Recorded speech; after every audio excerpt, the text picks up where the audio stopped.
Baik, Assalamualaikum warahmatullahi wabarakatuh. Waalaikumsalam warahmatullahi wabarakatuh.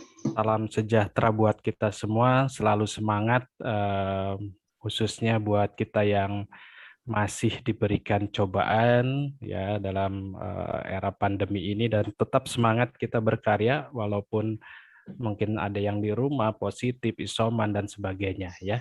Baik, izinkan saya Andi Mardian akan menyampaikan diskusi terkait dengan nanti salah satunya adalah hasil penelitian dengan faktor penentu kompetensi MPP atau case manager di Indonesia ya. Jadi seperti tadi Pak Agung antarkan kompetensi dari sisi SDM, keperawatan khususnya, dan dengan kategori-kategori ruang COVID dan sebagainya. Nah, mungkin secara tidak langsung untuk kompetensi ini diperlukan juga bagi seorang MPP karena memang apabila bekerja dengan satu keahlian khusus atau profesi tentu saja kita eh, perlu kompetensi yang baik dan apabila kita kompeten dalam melakukan tugas ini bisa menghasilkan kinerja yang baik. Itu harapannya. Nah, di sini kita akan bahas tentang faktor penentu kompetensi MPP atau Case Manager di Indonesia. Mungkin saya berikan ringkasan dari materi ini atau semacam abstrak dalam suatu penelitian di mana case manager di Indonesia dikenal dengan manajer pelayanan pasien atau MPP dan memang di luar itu sudah mulai dalam manajer atau mengelola pelayanan pasien dari tahun 1960-an ya. Nah, untuk di Indonesia ini diperkenalkan oleh KARS ya. Di sini tahun 2012 baru mulai berkembang namanya manajer pelayanan pasien di Indonesia. Jadi relatif baru sekitar 9 tahunan ya. Dan MPP yang tidak kompeten akan berpengaruh terhadap manajemen pelayanan pasien atau istilahnya MNPP ya.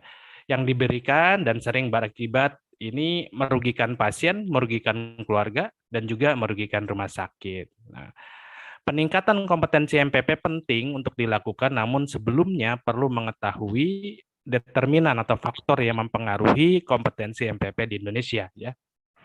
Agar apa? Agar program yang dilakukan tepat sasaran, efektif dan efisien. Mungkin nanti saya sampaikan hasil penelitian terkait dengan desain kuantitatif dengan cross seksional dengan sampel yang berjumlah 385 responden dari 371 yang direncanakan. Nah, secara umum hasil penelitian ini dapat dijelaskan bahwa karakteristik kompetensi merupakan faktor yang paling dominan mempengaruhi persepsi MPP terhadap pentingnya kompetensi MPP dan kesiapan kerja MPP. Artinya, kompetensi ini dipengaruhi lebih besar dari karakteristik kompetensi MPP sendiri ya. Nanti kita bahas detailnya dan juga tetap dipengaruhi oleh faktor manajemen SDM berbasis kompetensi, tetapi lebih kecil pengaruhnya dibandingkan karakteristik kompetensi itu sendiri. Apa yang diperlukan, di mana komitmen dari rumah sakit, organisasi profesi, ya, dan institusi pendidikan serta MPP sendiri dalam meningkatkan dan menjaga faktor karakteristik motif sifat konsep diri, pengetahuan dan kemampuan serta MPP di Indonesia sangat diperlukan agar kinerja terbaik MPP dapat dicapai. Mungkin secara garis besar ini outline-nya dari mulai pendahuluan sampai kesimpulan saran. Mungkin teman-teman apa ya rasakan juga ada masalah-masalah terkait dengan koordinasi pelayanan, di mana asuhan pasien itu melibatkan banyak sekali profesi, ada DPJP, PPJA ya dan PPA lain atau pemberi asuhan keperawatan dari profesi lain yang mungkin mengelola dalam satu hari itu banyak sekali datang ke pasien. Nah, ini perlu integrasi dan koordinasi yang baik lintas asuhan dan juga mungkin dengan penjamin, dengan masyarakat dan sebagainya pada saat pasien direkomendasikan sembuh dan sebagainya. Ini penting sekali manajemen pelayanan pasien atau case management oleh seorang case manager yang kompeten dengan syarat-syarat tentu saja, dan ada aturan-aturan yang perlu dipenuhi untuk mendapatkan case manager yang kompeten. Ini perlu kompetensi yang baik, ya, kompetensi MPP yang sudah ditetapkan dan mungkin sesuai dengan panduan yang dikeluarkan juga dipenuhi syarat-syarat menjadi MPP untuk mendapatkan kompetensi ini, ya. Nah, determinan kompetensi bisa dilihat dari sisi faktor karakteristik individu sendiri, faktor karakteristik kompetensi tadi motif, sikap, konsep diri, ya, keterampilan, pengetahuan, faktor manajemen SDM yaitu manajemen penentu kompetensinya, ya, dan juga di sini perlu dilihat kinerja juga akan mempengaruhi hasil akhirnya. Ya.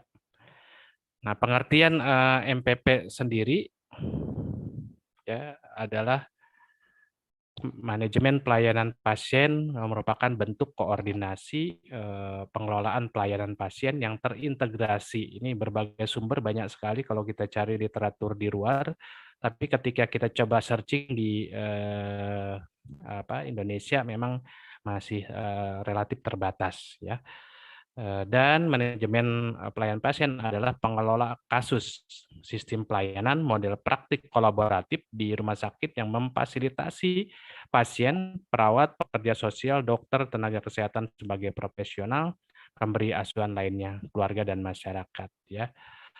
Manajemen pelayanan pasien adalah proses mengkolaborasikan hasil pengkajian, perencanaan, bantuan yang diperlukan koordinasi asuhan, evaluasi, dan advokasi untuk pelayanan pemenuhan kebutuhan pasien dan keluarga secara komprehensif, ya. Tahan Trigger 2016, dan MPP adalah seseorang yang membantu pasien sebagai penghubung antara pasien, keluarga, dan para profesional pemberian asuhan, ya. Seorang MPP harus mengerti kondisi pasien dan pengobatannya agar dapat membantu pasien memahaminya, ya, dan membuat alurnya menjadi baik, ya. Itu yang diharapkan. Dan kalau dilihat dari integrasi kerja dari MPP, memang MPP tidak memberikan asuhan secara langsung, tapi mengelola peran fungsi dari manajemen, ya, dari mulai perencanaan sampai evaluasi, ya, dilakukan sehingga asuhan yang diberikan pengelolaan pasien ini menjadi baik, ya, dan benar alurnya. Nah, hasilnya tentu saja kita bersama tujuannya adalah keselamatan pasien dan kepuasan pasien dengan biaya efektif dan efisien atau KMKB. Dari Connors ini kompetensi MPP itu ada screening, pengkajian, diagnosa, perencanaan, implementasi, dan evaluasi, ya. Dan untuk kompetensi MPP, faktor yang mempengaruhi ada faktor karakteristik individu, faktor karakteristik kompetensi, dan faktor manajemen SDM berbasis kompetensi atau CBHRM, ya. Di mana benar atau sesuai atau belum rekrutmen dan seleksi MPP, pelatihan dan evaluasi manajemen pelayanan pasien atau manajer pelayanan pasien, sistem penghargaan, penilaian kinerjanya sudah baik atau belum, ya, pengembangan karir, ini faktor itu dilihat, ya, serta faktor yang di bawah subnya adalah motif, sifat, konsep diri, pengetahuan, dan keterampilan, ya. Nah, ini secara teoritis dari Spencer, Connors, and Gunawan di sini hubungan kerangka teori, ya, dari faktor karakteristik individu, karakteristik kompetensi, faktor manajemen SDM berbasis kompetensi ini akan mempengaruhi kompetensi MPP yang mungkin secara tidak langsung akan mempengaruhi kinerja, ataupun faktor karakteristik individu, karakteristik kompetensi atau CBHRM ini mempengaruhi kinerja langsung, ya. Dari hasil penelitian, kerangka konsep yang ditentukan yaitu variabel independen, variabel dependennya ini ya dari faktor karakteristik individu, faktor karakteristik kompetensi, faktor manajemen SDM berbasis kompetensi ini akan mempengaruhi kompetensi MPP dari sisi pemahaman dan juga dari sisi kesiapan melakukan kompetensinya dari sisi screening, pengkajian, diagnosa, perencanaan, pelaksanaan dan juga evaluasi. Ini dilakukan cross seksional ya desainnya dengan populasi MPP sejumlah rumah sakit 2014 di Persi dan sampel yang dipakai itu 371 MPP yang dari perhitungan, tapi dari analisa data lebih yaitu 385 untuk membuat hasilnya lebih valid lagi ya. Dan ini kelihatan antusias teman-teman case manager di Indonesia yang mengisi ini cukup baik responnya. Ini kuesioner yang dipakai ada 4 kuesioner diperoleh dari hasil penelitian yang terkait dengan faktor kompetensi case manager yang utama itu ada gambaran kompetensi MPP di Indonesia, ada gambaran faktor karakteristik individu di Indonesia, ada gambaran faktor karakteristik kompetensi, sampai kami dapatkan faktor yang paling dominan dari kompetensi MPP di Indonesia dilakukan pada bulan Juni yang lalu. Ini gambaran kompetensi MPP. Kalau kita lihat dari hasil analisis data di sini, memang secara umum kompetensi MPP dilakukan oleh teman-teman MPP, tapi tidak maksimal ya. Masih misalnya ada screening terbanyak memang dilakukan 80,69% ya, kesiapan kerjanya 75% ya. Dan yang mungkin loss atau kurang di ini adalah evaluasi ya, dari sisi ini perlu ditingkatkan lagi monitoring dan evaluasinya atau pemantauan pasien mungkin di situ ya, termasuk home care dan sebagainya. Gambaran karakteristik individu berdasarkan usia. Untuk usia case manager ya, di sini didapatkan data case manager itu rata-rata usianya 44,59 atau 45 tahun untuk case manager. Jadi cukup banyak. Kalau di keperawatan ini mungkin PK3 atau PK4 ya. Masa kerja sebagai MPP rata-rata di sini 2,96 tahun atau 3 tahun ya. Jadi masa kerjanya relatif baru. Ini bukti bahwasanya memang MPP itu masih rata-rata baru karena memang diberlakukan oleh KARS itu 2012 ya. Ini gambaran faktor karakteristik individu MPP di Indonesia, bahwasanya jenis kelamin rata-rata ini terbanyak 79% MPP atau case manager adalah seorang laki-laki ya, perempuannya 21%. Ya. Dari 385 juga didapatkan bahwasanya untuk case manager atau yang bekerja di Indonesia dari 385 ini berjumlah 88% adalah perawat. Dokter ada 6%, tenaga kesehatan lainnya ada 6%. Jadi cukup banyak perawatan yang bekerja sebagai case manager atau jabatan sebagai case manager ini perlu di upgrade tingkat pengetahuannya dan juga mungkin dasar dari profesi khususnya PPNI untuk perawat ini harus diadvokasi ataupun difasilitasi ataupun ini dari sisi kompetensi dan sebagainya. Ini saya rasa ini penting menjadi data yang basic buat profesi ataupun dari sisi manajemen rumah sakitnya. Dan untuk tingkat pendidikan di sini nurse itu adalah yang terbanyak ya, sekitar 55, atau 14% dari total pendidikan. Jadi memang secara profesi sudah sesuai, tapi masih ada pendidikan yang D3 dan profesi lainnya ini yang perlu dipikirkan untuk ditingkatkan. Ini gambaran faktor kompetensi MPP di Indonesia. Di sana bisa kita lihat dari analisis datanya, untuk karakteristik kompetensi di Indonesia sekitar 70-94% ya. Di sini gambaran bahwasanya kompetensi ini dipandang dimiliki oleh teman-teman MPP di Indonesia. Motif 80,25 jadi penting, untuk sifat 60,16%, dan tertinggi adalah keterampilan. Jadi keterampilan ini yang dianggap atau dimiliki penting untuk seorang MPP di Indonesia. Gambaran faktor manajemen SDM berbasis kompetensi di sini untuk manajemen SDM berbasis kompetensi atau CBHRM, proses yang menjadi gambaran perlu ditingkatkan, yaitu kisarannya 48,73%. Artinya teman-teman MPP memandang peran organisasi dari sisi rekrutmen MPP sendiri, pelatihan MPP, skema penghargaan, penilaian kinerja ini masih relatif kurang dan perlu ditingkatkan. Ya. Didapatkan hubungan dari uji ini ya, korelitasnya ada usia masa kerja MPP di sini memang secara signifikan tidak mempengaruhi kompetensi MPP. Terus dari sisi pendidikan, ini jenis kelamin juga tidak mempengaruhi kompetensi MPP. Pendidikan secara umum juga tidak mempengaruhi signifikan terkait kompetensi MPP. Dan dari data yang didapat ada spesialis keperawatan di sini ya, mungkin kaitannya rekomendasi di ini lebih baik nanti kita akan berdayakan lebih banyak lagi seperti tadi manajemen SDM yang Pak Agung sampaikan. Itu teman-teman spesialis sangat dibutuhkan di pelayanan untuk memberikan asuhan yang baik gitu.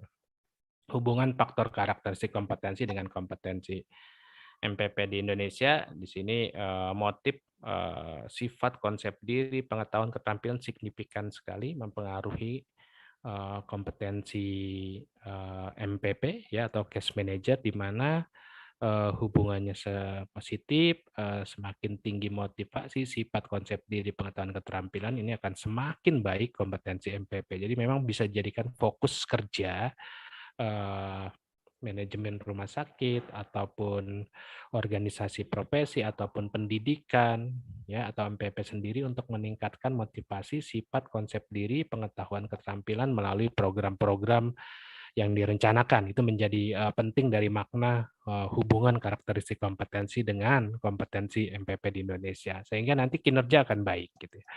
Hubungan faktor manajemen SDM berbasis kompetensi dengan kompetensi MPP di Indonesia, di mana variabel rekrutmen dan seleksi, pelatihan, dan evaluasi, skema, penilaian kinerja, pengembangan karir, dan sebagainya ini memang semuanya signifikan mempengaruhi kompetensi MPP ya. Semakin baik rekrutmen dan seleksi, semakin baik pelatihan dan evaluasi, skema penghargaan ya, jasa remunerasi dan sebagainya, penilaian kinerja, pengembangan karir akan semakin baik meningkatkan kompetensi MPP di Indonesia ya. Mungkin nilainya bermakna seperti itu. Dari faktor yang berpengaruh terhadap kompetensi MPP, memang di sini secara statistik didapatkan persamaan regresi linear berganda mengandung arti bahwa setiap kenaikan 1 poin karakteristik kompetensi akan meningkatkan kompetensi MPP pentingnya sebesar 226 kali ya, dan pentingnya sebesar 0,09 kali. Artinya dari angka statistik ini memang kalau kita mengatasi atau memberikan treatment berupa program terkait dengan karakteristik kompetensi, akan lebih bagus program tersebut dibandingkan kita dari sisi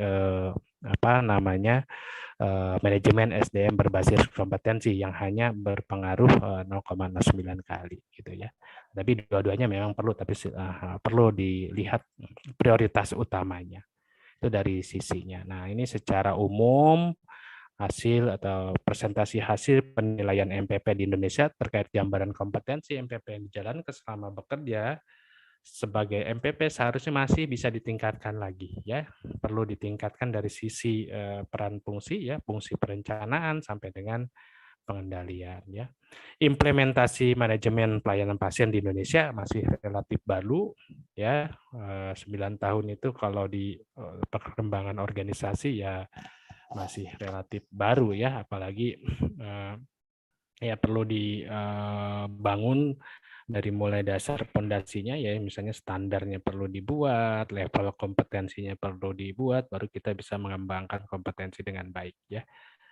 Ya, penerapan MPP juga masih variatif, belum memiliki standar yang baku yang dikembangkan oleh organisasi profesi, dalam hal ini Ikatan Manajer Pelayanan Pasien Indonesia. Nah, perlu disepakati nih, panduannya sudah ada, modal dasarnya, memang perlu diterjemahkan panduan-panduan tersebut dari kegiatan-kegiatannya. Ya. Audit diperlukan dari akreditasi rumah sakit, khususnya kriteria yang bisa menjadi MPP atau case manager ya. Lama bekerja merupakan salah satu faktor penting dalam peningkatan kompetensi ya. Jenis kelamin bukanlah faktor yang berhubungan yang secara signifikan, jadi tidak bermakna antara laki-laki dan perempuan yang menjadi MPP, dan tingkat pendidikan profesi belum sesuai dengan buku panduan implementasi case manager di Indonesia ya. Jadi tingkat pendidikan mungkin perlu disesuaikan dan secara profesi. Karakteristik kompetensi, motif, sifat, konsep diri, pengetahuan, dan keterampilan secara bersamaan maupun terpisah, ini berpengaruh signifikan terhadap kinerja pegawai. Dan faktor yang signifikan, paling signifikan mempengaruhi manajer penilaian kinerja diikuti oleh kemajuan karir, rekrutmen, dan seleksi, dan pelatihan manajemen. Nah, ini disampaikan cepat, nanti kita bisa diskusi lebih banyak lagi ya. Dan ini mohon maaf tulisannya besar-besar nih ya, kalau hurufnya tidak bisa disetting ketika menggunakan tipe atau PowerPoint seperti ini. Hasil penelitian mendapatkan masih ada faktor lain yang mempengaruhi kompetensi MPP. Jadi dari statistik didapatkan faktor karakteristik kompetensi itu hanya berpengaruh 12,8% terhadap kompetensi. Jadi kecil sekali pengaruhnya terhadap kesiapan kerja. Jadi hanya 22 maksimal kompetensi ini mempengaruhi, karakteristik ini mempengaruhi kompetensi MPP. Artinya masih ada sekitar 80-an ya persen bisa dipengaruhi oleh mungkin ya oleh faktor-faktor yang lain. Ini perlu diteliti lebih dalam lagi. Ya. Faktor karakteristik kompetensi, motif mempengaruhi keterampilan lebih signifikan, berpengaruh kompetensi MP dibandingkan dengan faktor SDM berbasis kompetensi. Ya. Ini kesimpulannya, rata-rata MPP mayoritas berusia 45 tahun ya. Mungkin di rumah sakit Bapak Ibu di antara teman-teman peserta atau yang tergabung di Zoom hari ini ada yang kurang, tapi rata-ratanya adalah 45 tahun ya. Berjenis kelamin laki-laki dan rata-rata lama kerjanya 3 tahun dengan tingkat pendidikan mayoritas adalah nurse. Dari faktor karakteristik individu, ya, usia, jenis kelamin, dan lama kerja tidak ada hubungan yang signifikan dengan keyakinan atau kompetensi MPP. Ya. Faktor manajemen SDM berbasis kompetensi signifikan mempengaruhi kompetensi MPP. Ya, perlu peningkatan peran serta organisasi rumah sakit, khususnya pada rekrutmen dan seleksi, penilaian kinerja, pendidikan dan evaluasi, serta pengembangan karir dan skema penghargaan. Jadi dituliskan berurutan, yang utama adalah pada proses rekrutmen dan seleksi. Faktor karakteristik kompetensi memiliki hubungan yang signifikan terhadap keyakinan akan pentingnya kompetensi MPP dan kesiapan bekerja MPP dengan sub variabel motif yang paling berpengaruh. Nah, ini di bold, penting sekali, atau faktor karakteristik kompetensi merupakan faktor yang paling dominan mempengaruhi MPP dalam keyakinan akan pentingnya kompetensi MPP dan kesiapan kerja dibandingkan dengan faktor karakteristik individu dan manajemen SDM berbasis kompetensi. Artinya ketika kita menyusun program di manajemen ataupun mengatasi masalah-masalah terkait dengan kompetensi yang kurang, bisa juga dipakai dari profesi ataupun misalnya perawat klinik ataupun profesi lain, ini bisa menjadi programnya mengusungnya karakteristik kompetensi ya, motivasi, sifat, konsep diri, pengetahuan, keterampilan itu yang ditingkatkan sehingga nanti kompetensi seseorang itu bisa meningkat dengan melalui program-program pengembangan tersebut.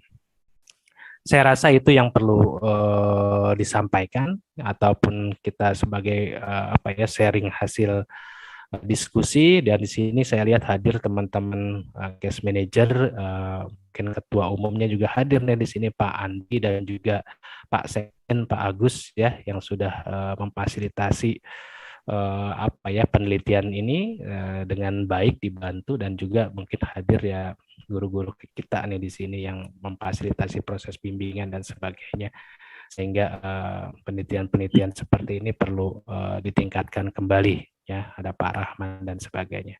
Saya rasa itu saya kembalikan ke moderator Bu Umi. Terima kasih atas kesempatannya. Assalamualaikum warahmatullahi wabarakatuh. Selamat siang, salam sejahtera buat kita semua.